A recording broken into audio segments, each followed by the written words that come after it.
आपण बघत आहात AKP न्यूज मराठी, आपला आवाज आपली ताकद। सबस्क्राइब करा, शेअर करा, लाईक करा। AKP news Marathi.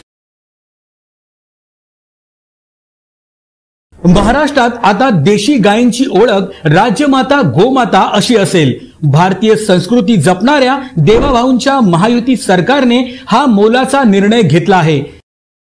या संबंधीचा शासकीय अध्यादेश नुकताच जारी करण्यात आला आहे।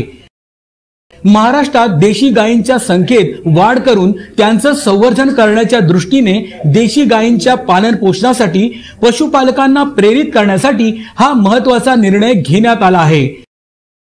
राज्यात देशी गायींच्या संवर्धनासाठी प्रति गाय प्रतिदिन 50 रुपये अनुदान देण्यात येईल। गोशाळांना अत्यल्प उत्पन्न असल्याने त्यांच्या मदतीसाठी हा निर्णय घेण्यात आला आहे। त्या देशी गायीचं संवर्धन झालं पाहिजे म्हणून हा दर्जा देण्यात आलेला आहे।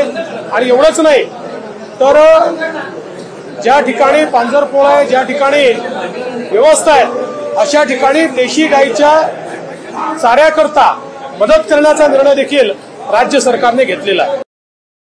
या योजनेची अंमलबजावणी ऑनलाईन पद्धतीने केली जाणार आहे।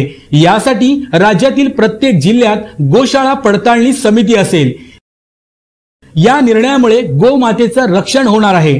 गायीला गोमातेचा दर्जा देण्याची प्रलंबित मागणी महायुती सरकारने पूर्ण केल्याने हिंदुत्ववादी संघटनांनी महायुती सरकारचे आभार मानले आहेत।